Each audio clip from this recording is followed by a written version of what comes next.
So let's see what.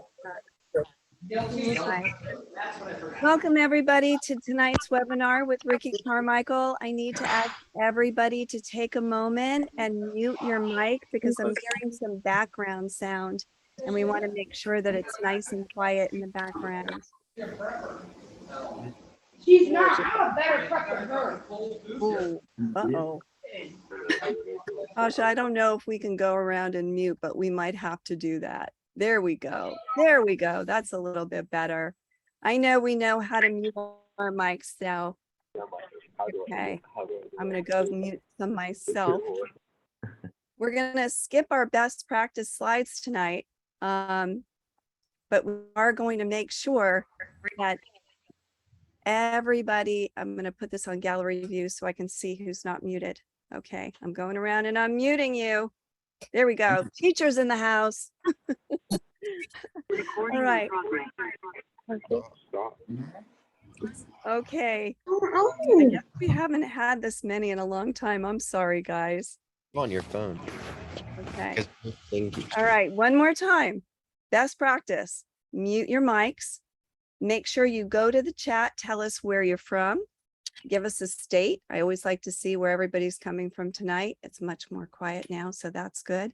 Also, in the top right-hand corner, if you click view, you can click speaker view, which I'm sure you'll want to do, or you can pick gallery view, and then you'll get to see all your classmates. So tonight, I thought it would be really a great event to invite Ricky, who's one of your classmates this year, and he's also not only a classmate, but he was one of our very first presenters when we had speakers come that were inspirational and helped our online community with, you know, just sharing stories and helping to inspire you. So with that, I'm going to give it up to Ricky. I'm going to let him tell his story in relation to goals and how important it is because he's achieving more goals in his life, not just racing. And then we're going to pay attention to time. We're not Q&A tonight. We might just be picking 3 questions at the end because at 7:30, Ricky's got to get to a commitment. So let's all be respectful and let's give it up for Ricky. Welcome, Ricky. Oh, thank you so much for having me. Great to see everyone. Love the participation. I see a couple faces that I've met before and seen before many times. So thank you for having me. And yeah, sorry I got to leave a little bit early, but talking business. So I know a lot of people think that I'm retired, but I only retired from racing. I was doing a photo shoot today for Boxo Tools, and they want to go have a little bit of dinner tonight. So I was able to push it back and spend some time with you guys. But nevertheless, I'm glad to be some of you guys' classmates. And so you guys know I'm working hard, and I've set the goal to try to graduate and get my diploma at my race in Daytona this upcoming March. So I got a lot of work to do.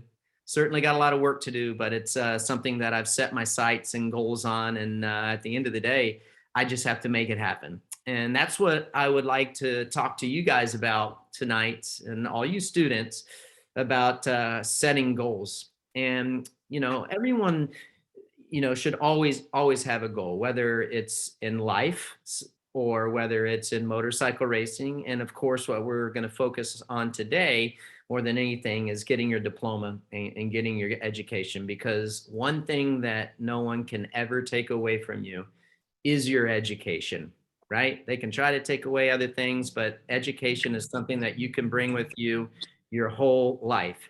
And there are times now, okay, and take it from me, there are times now when I get to go to these great places and travel and see all these great things that I wish I would have paid attention a little bit more in school, especially in history, in English, in language arts as well, because I feel like that's where it kind of rears its ugly head when I'm traveling or have to write emails, and my punctuation and grammar and all that stuff. So anyhow, set goals. But first and foremost, I think when I say set goals, I think you need to set realistic goals. And what I mean by that is when you, to parallel it for you guys in moto terms, okay? If you set a goal to get first place in a race, okay, and you know that, and your parents know, or your mechanic knows that really the best, and if you're being honest with yourself, really your only best is say maybe a third or a fifth, well, then set your goal at third or fifth. Make it realistic, because if you set goals that aren't realistic, really you're setting yourself up for failure. So make goals that you can achieve, that you can achieve. Yes, you want to challenge yourself. So don't make it too easy. Don't make it like a sixth or a seventh. Make it a fifth or a third, right? And set goals that that you have a good chance of achieving, because you never want to set yourself up for failure right out of the gate. So whether it's in school, whether it's on the track, on a motorcycle, make sure that you make a goal that that you can accomplish, although it might take a little bit of work. And when I relate it to moto, I go back to like the year 2000 Supercross. Some of you all probably weren't even born then, but yes, I wanted to win.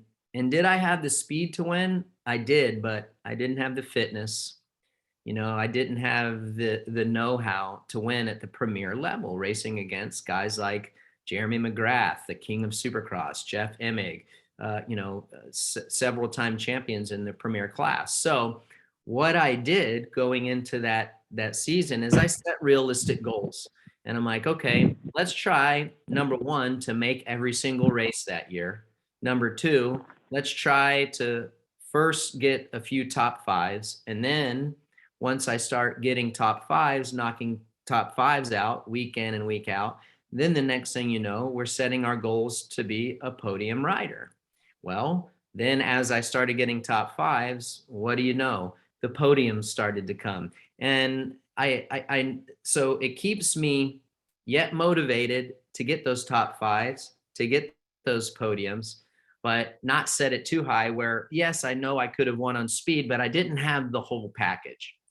And so that's how I would relate setting realistic goals. And then I go to my school and my on-track school and trying to get my diploma. I would love to graduate and get it done before the end of the year. Could I do it? Possibly. Is it realistic? No, probably not. Because let's be honest, it's the holidays. We got Thanksgiving coming up. I'm a little older, so it's hard for me to focus solely on school. I have a job, so I have to try to maneuver and juggle all of these things. But so that, it's just not realistic. So I'm like, why set myself up for failure? Let's just do it and try to make it to the end of the line, to the finish line at my race in Daytona.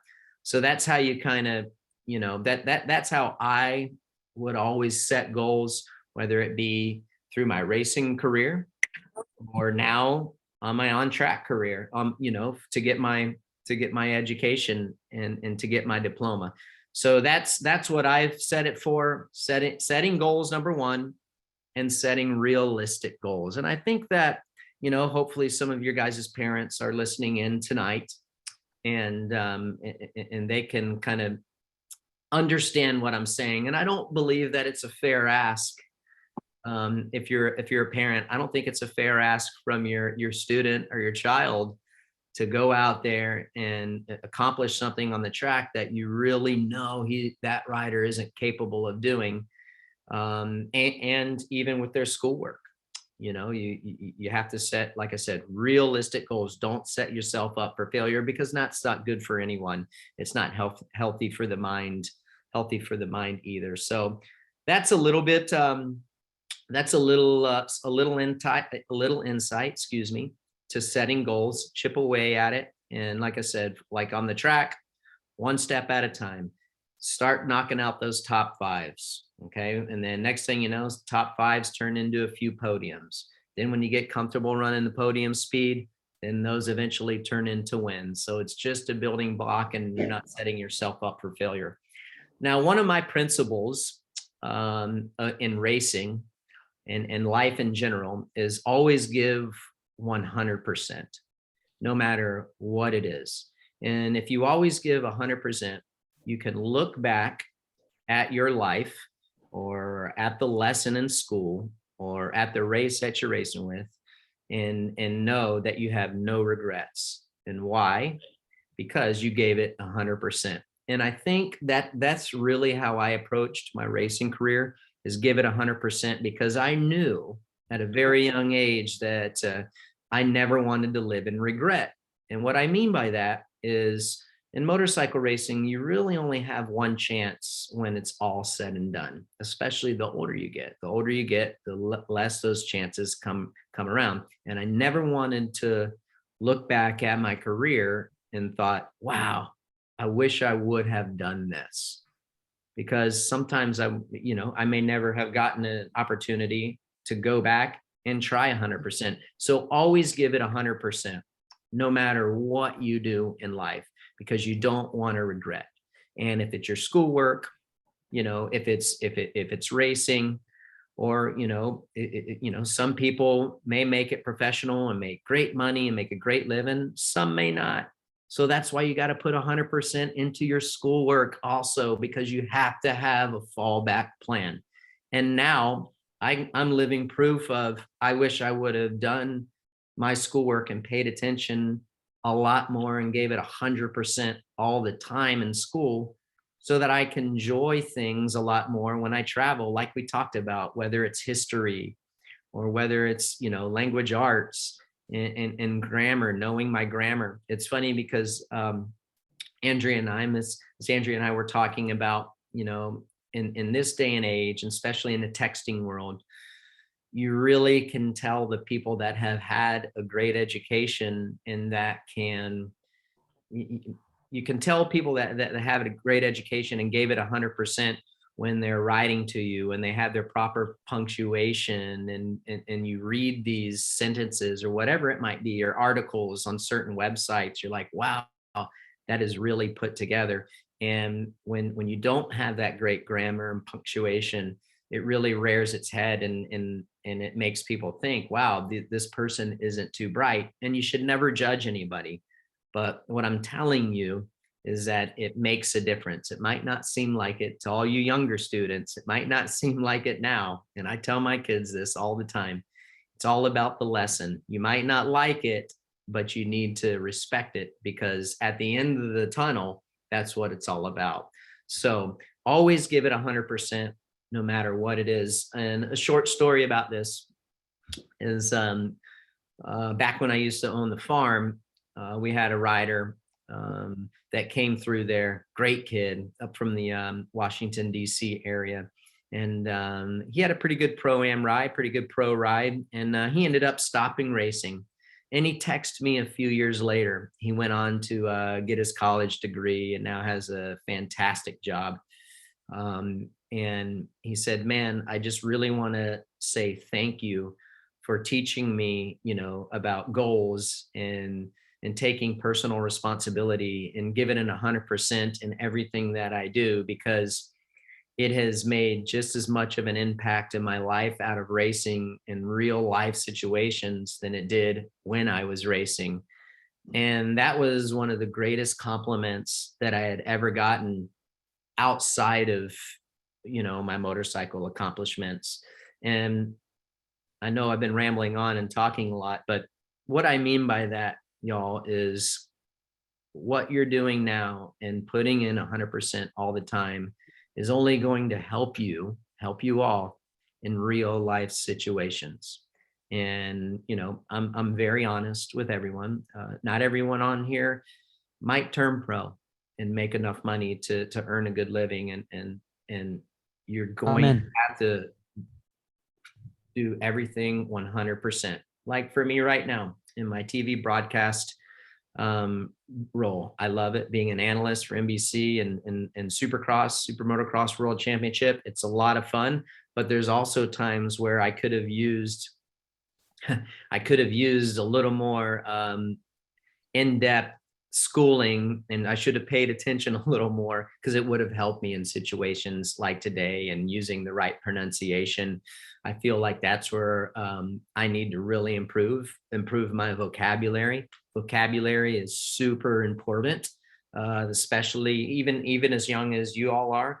The older you get, it even is more important, especially if someday you become an analyst like me, or you become a play-by-play like Daniel Blair. I know Daniel Blair's son is watching here tonight. So super important. The more intelligent you sound, more people will respect you. So always give it 100%. And one of my last principles in life, and what you should have in school, and what you should have certainly in racing, is personal responsibility. I feel like today there's a lot of people in this world who think that they are owed something, and think that things should just be handed over to them. And you have to take personal responsibility. And what I mean by that is an example of, if you guys are at a race, okay, and you're out there and you're riding all by yourself, okay, and you're going through a fast, high speed sweeping corner, and you lose your front end, okay, and you wash the front. Some people's natural reaction would be, oh, you know what, my tire was messed up, or the track was messed up. Where I believe that you should hold up, think about it, and take that personal responsibility and own up to your mistake. More than likely, I would say 95% of the time, or even probably more, is rider error. You were either going too fast for the track condition. If it was wet, number one, you should know that it was wet, so therefore you should slow down. Or if you start swapping, if the bike, if it's rough, back it off a little bit. And don't blame the track because it was rough. Take personal responsibility. Now, I haven't been hitting the marks in my on-track school, and I haven't been progressing at the level that I want to. And am I busy? Of course I'm busy. Is that an excuse? Not really, because I should make more time, and I need to give it 100%. I'm slacking in that. But now I have set a goal, goes back to the beginning of this conversation. I have set a goal to where I'm at the point of no return. If I want to graduate in Daytona, I have got to grind it out, and I have got to get up in the mornings, and I've got to knock it out and get it done. I have no one else to blame but myself. And why? Because On Track is giving me the resources to do it. They're sending me my lesson plans. So get out there and take personal responsibility, right? And so giving it 100% and taking personal responsibility are two kind of my principles that I have taken in life in general. And a lot of those two have gotten me to where I am today. Certainly has. And I think that, like I said, if you can take those two with you and move forward in life, it's going to help you in the afterlife of racing. Because racing is it's really only a small portion of your life if you look at it. I mean, hopefully a lot of us can live to we're 80 to 100 years old.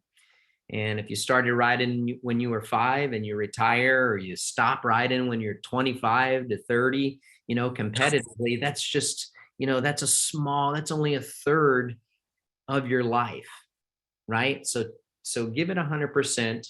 Take personal responsibility, set goals in these younger years of your life so it helps you further on down the road. And I believe if you do this and you take this approach, you're going to feel so much better about yourself, right? If you do good in your school, right, and you give it 100%, even if you don't make the grade that you wanted to, right, you still feel good about yourself because you don't have any regret, and you're like, man, dang it, I wish I would have done better, but you know what? I have no regrets because I did all that I could do.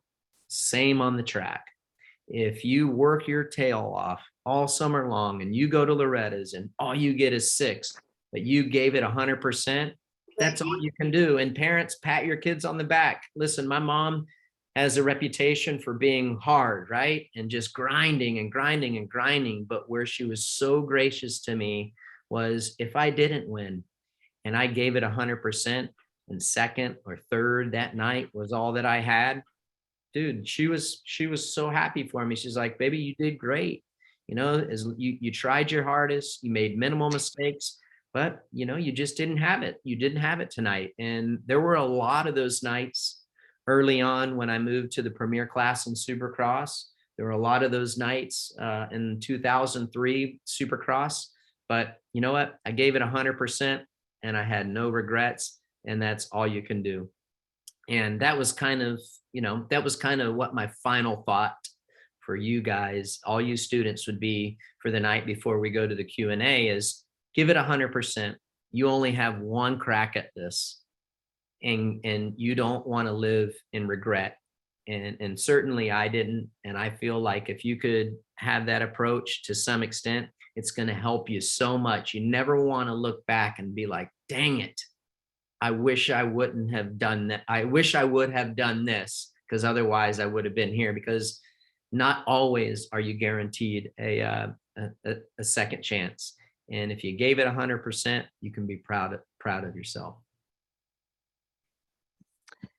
Well, that was awesome, Ricky. And I'm so proud of you, because, you know, I love that your greatest compliment that you shared was somebody that, you know, came back to you later and said that you offered this advice that was lifelong, you know, relative in life. Oh, yeah, yeah. I mean, he totally was. And Miss Lee, he made me feel so good. It was just a text out of the blue, and I'd love to share his name, but I don't, you know, I don't want to, I don't want to do that. But yeah, I mean, he did homeschooling, and I think he was with you guys on Track, and he's like, man, I just want to tell you, everything you taught me at the farm and your mom and your dad taught me, I've been able to apply that to my college and now real life. And the same work ethics really are coming true and making me the person that I am in real life. And you have a fallback plan. And it goes back to what I said at the beginning of this. Get your education. There is one regret in this, and Mrs. Lieb knows, the only thing in life that I started and didn't finish was getting my high school education. And you guys are really lucky, because you guys that have On Track school, I didn't have that opportunity. Okay, homeschooling in my day, it was 97, 98. They had to mail papers, and then I had to do the paperwork, mail it back. But I will say that I went to school until the 9th year of my junior year. And the only reason that I stopped going and didn't finish my schooling was because I had signed my first contract with Mitch Payton. I saw Ty Payton's on here. Good to see you, buddy. But yeah, and so I had to go off to California for weeks and weeks at a time. And I just, unfortunately, I didn't finish. And to this day, it is one of my single largest regrets. And it is the only thing that I can think of, other than being a parent, that never, I feel like that never stops. But that's the only thing in life that I started and didn't finish. Well, you're going to finish. I have no doubt. I have no doubt. You have 100 days. Yes. That's plenty of time, and you've made great progress. I had the opportunity to go surprise Ricky and bring him some certificates of completion. And Miss Ashley, I'm sorry she's not with us tonight, but she's created a plan and stepped it out. And I think it's really manageable. So I'm excited because it's going to happen. Yes. But we have about 10 minutes, 9 minutes, and I just want to see emojis in the chat really quick. How many people out here can relate to this advice and start making some goals with realistic expectations? Let's see thumbs up or thumbs down or happy faces. You know how to use your emojis. Let's see those roll in. Yeah, there you go, Levi. Nice. Austin. There you go. Man, they're coming in. I love it. I love it. Thumbs up only around here. Good stuff. And thank you, everybody. I know we're waiting for some questions here, but before we get going, love to see the participation. Very, very exciting. And heck yeah, thanks for coming in. So yeah, any questions, fire away. Okay, we've got a question from Cruz. Cruz, you can unmute, or you can type it in the chat and I'll read it for you, whatever you're comfortable with. Hi, Ricky. Hey, how are you? My question is, how did you conquer your mental game of racing? That is a great question. And you know what? A lot of people ask that. And this is the best thing. It kind of goes back to what I was telling you guys about. How do I conquer that?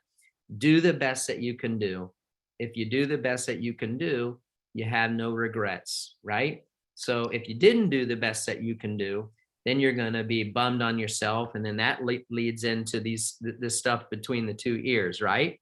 And set realistic expectations, realistic goals. If you don't set realistic expectations, realistic finishes, you're going to set yourself up for failure, which affects this in between the ears, right? So that's how you do that. And then the last thing is you do the best that you can do. You don't worry about all the other riders, okay? Or in school, you don't worry about what all the other students are getting in their scores. You do the best that you can do. You take care of yourself, and the rest will fall into place. Okay, thank you. Yeah, great question, kiddo. That was an excellent question. We've got two more. One from William. William, go ahead. I see your hand up. And you. Hi. Hi, William. I was wondering, so I'm going to a new track this weekend, and I really or not really a new track, but I always struggle at this track. Do you have any advice for me to just work on that track and get better at it? Yep, absolutely. So there were several tracks, just so you know, there were tracks that I struggled at a lot when I was younger and your age. I grew up in the sand. So then when I go to hard pack tracks, I would really struggle on those with throttle control, and I would always use too much gas and too much clutch. So when you're going to a track that you struggle at, set a goal. Okay. So if you got fifth last time, try to at least get fifth this time, or try to get fourth. You know, the minimum you can get is fifth. Try to improve on that. See if you can get a fourth and chip away at it, and don't override it. Don't try too hard. Maybe you're trying too hard.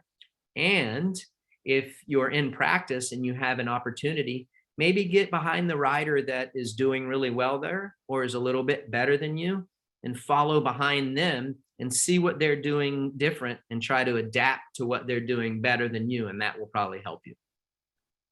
Okay, thank you so much. Yeah, you bet. And good luck, man. Good luck, and just do your best. That's all you can do. But try to get behind someone that maybe rides that track really well, and that might help you. Okay, thank you. Yeah, you bet. Okay, and Jack, you've been patiently waiting. You can unmute and ask your question. Why did you sell the goat farm? Why'd you sell the farm? Yeah, that's a great question. So I knew that I didn't want to be there for my whole life. You know, my kids don't ride, so the goat farm served its purpose for me. And you know, I really had no more use for it. And Star Yamaha had approached me. I knew they were looking for a facility, and they came out and checked it out, and one thing led to another. And I'm so happy and so grateful that I was able that they were able to purchase it from me and do what they have done out there. I believe they're a great race team. I love how they run their program. You know, it's almost like an NFL franchise or an MLB franchise, where they have control of a lot of their riders. Everyone is there all together. And that I really love what they're doing. So most of all, you know, I'm happy that it was able to go to an organization like Star Yamaha. Okay, thank you. Yeah, and I'll take one more. Anyone got one more? It's got to be a good one though. All right, I'll let you pick. We've got a couple of hands up right here. We've got. Oh man, now you can't make me pick. That's like asking me who do I think is going to win the race. Okay, I'm going to go with Gage. Go ahead, Gage. What do you think your worst crash was? Oh man, Gage. I started riding when I was 5 years old. That was 1985. Okay. 1985 on Valentine's Day of all things is when I got my first motorcycle. I've had a lot of big, gnarly, high speed crashes, low speed crashes. I go to 2002, the Anaheim opener, Mhm. when I came under the tunnel, went over the step up and endoed, and Mike LaRocco ran over my legs. That was a bad one. But the Mhm. one that was the most scariest to me Mhm. was 2006 at St. Louis. Mhm. It was in my heat race, I believe, and my hand slipped off going through the whoops. And as my hand slipped off, the bike started to rotate forward, and Mhm. I was trapped, like my legs were trapped, and I was having a hard time like getting my hands out, and everything was happening so fast, and I was so scared that I wasn't gonna be able to walk away from it. And it happened so fast. And the last thing that I remember, I didn't get knocked out, but the last thing before I hit the ground was like, oh God, please let me make it through this. Please let me make it through this. And luckily, there was a higher power looking after me that night, and I was able to walk away. But that one is the one that I was the most scared of.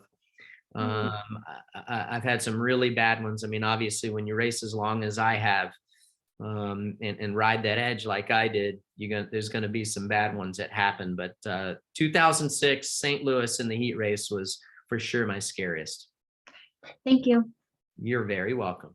Well, great questions, you guys. I know that it's hard to say goodbye, but we really appreciate your time tonight. I know how busy you are, and I know that, you shared some life lessons here with our kids, and I know they'll take it seriously. So thank you so much. Well, thank you for having me on. And yeah, I wish I could sit here and talk to you guys for hours and hours. But for those of y'all that are going to the mini-O's, best of luck. Remember, set realistic goals and do your best. And if you do your best, that's all you can do. And one thing that my mom did for me, she's done a lot for me, but one thing that always stuck out the most, especially when I was at you guys at your ages, is don't make the same mistake twice. Okay. And don't override it. Be there at the end of the race to give yourself the best shot to finish. Give it 100%, have realistic expectations. And also, most importantly, remember, if you fall down or something happens and it's your fault, take personal responsibility for it. And the rest will be easy. Awesome. Thank you. Have a good Yeah. dinner, and we'll see you soon. I'm here at Minio's, so whoever is coming to Minio's, come by the On Track booth, come say hi. We've got some cool sunglasses for you.